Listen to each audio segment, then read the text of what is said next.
ایسے ہیں نالائق، مجھے کہنے میں شرم نہیں، کہ جو پھٹی ہوئی جینس پہننے میں فخر محسوس کرتے ہیں، پھٹے ہوئے کپڑے پہننے میں فخر محسوس کرتے ہیں۔ ارے دوستو، یہ جو کپڑے تم نے پھاڑ دیے نا، تمہارا دل ہی پھٹ چکا ہے، شرم و حیا غیرت سب مر چکی ہے۔ اور یہ یہودیوں کی پالیسی ہے کہ مرد کا سطر عورت ناف سے لے کر کے گھٹنے تک ہے، اور انہوں نے جینس کو پھاڑا کر گھٹنے پر پھاڑا تاکہ تمہارا ارادہ بھی نماز کی طرف نہ ہو۔ چال ہے، جو مرد کا گھٹنا کھلا ہوتا ہے گناہ کبیرہ میں مبتلا ہے، حرام ہے، لیکن پھاڑا کا انہوں نے یہاں پھاڑا، یہاں پھاڑا۔ کسی کی جینس یہاں پھٹی ہوئی نہیں دکھی مجھے، یہاں پھٹی ہوئی دکھتی ہے۔ تو کچھ تو غور کرو کہ تم کو یہود و نصارہ کہاں لے جا کر کے پھینک رہے ہیں، لیکن تم انہیں کی گود میں بیٹھنا چاہتے ہو۔ آپ دیکھو، آپ اسرائیل تو کوئی گیا نہیں ہوگا، ایک بار یوٹیوب پر جا کے سرچ کر لینا اسرائیل کے بارے میں، جہاں یہودیوں کا گڑھ ہے۔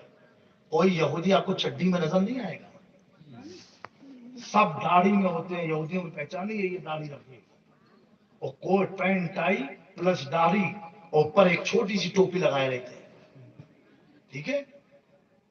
جو ہمارا شعار تھا نا، وہ غیروں نے اپنا لیا، اور انہوں نے ننگا لباس ہماری قوم کو عطا کر دیا۔ جو قوم کپڑا پہننے کا سلیقہ نہیں معلوم تھا، ہمارے آقا نے بتایا، ہندوستان میں خواجہ نے بتایا۔ آج وہ قوم کا حال کیا ہوا کہ ہمارے خواجہ نے ان کو تو کپڑے پہنا دیے، لیکن یہاں تمہارے کپڑے اتر گئے۔ دوستو کچھ تو غیرت کرو، یہ ساری چیزوں سے بچو، ایسے لباس مت خریدو، اس میں نہ تمہارا دین کا کوئی فائدہ ہے نہ دنیا میں کوئی فائدہ ہے۔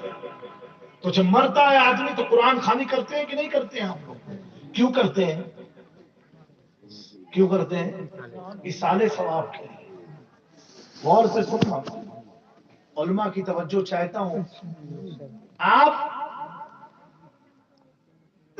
جان کر کے جاہل مطلق بنے ہوئے ہیں، جان کر کے جاہل، آپ یہ مانتے ہو کہ مرنا جو مر گیا، اب قرآن پڑھو گے اصالے ثواب کے لیے، یعنی مرے ہوئے آدمی کو تمہارا پڑھا ہوا قرآن فائدہ دے گا، تمہارا پڑھا ہوا قرآن اس کے عذاب میں تخفیف کرے گا، تمہارا پڑھا ہوا قرآن اس کی روح کو سکون پہنچائے گا۔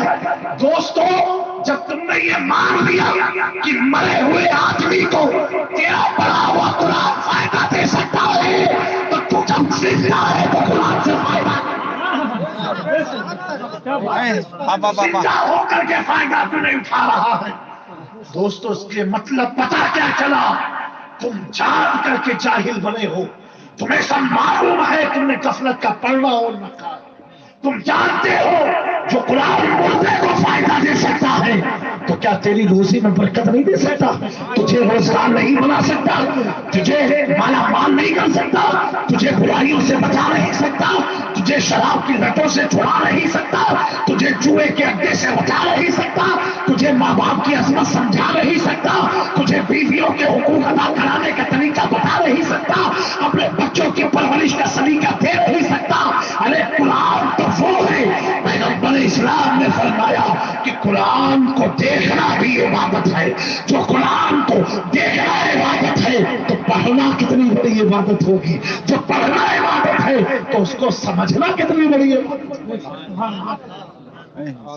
اس کو غور کرو اور انشاءاللہ طے کرو کہ آپ پڑھو گے۔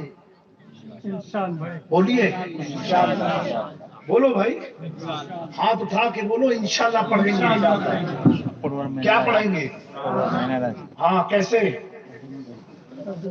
نہیں، کتنا؟ ہر دن میں کتنا پڑھو گے؟ بولو بھیا، بولو گے؟ کم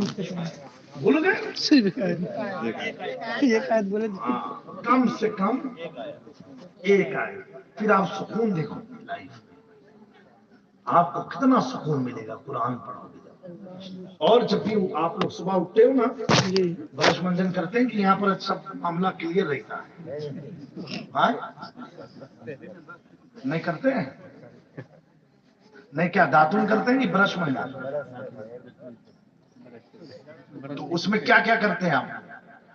ہاتھ دھو لیتے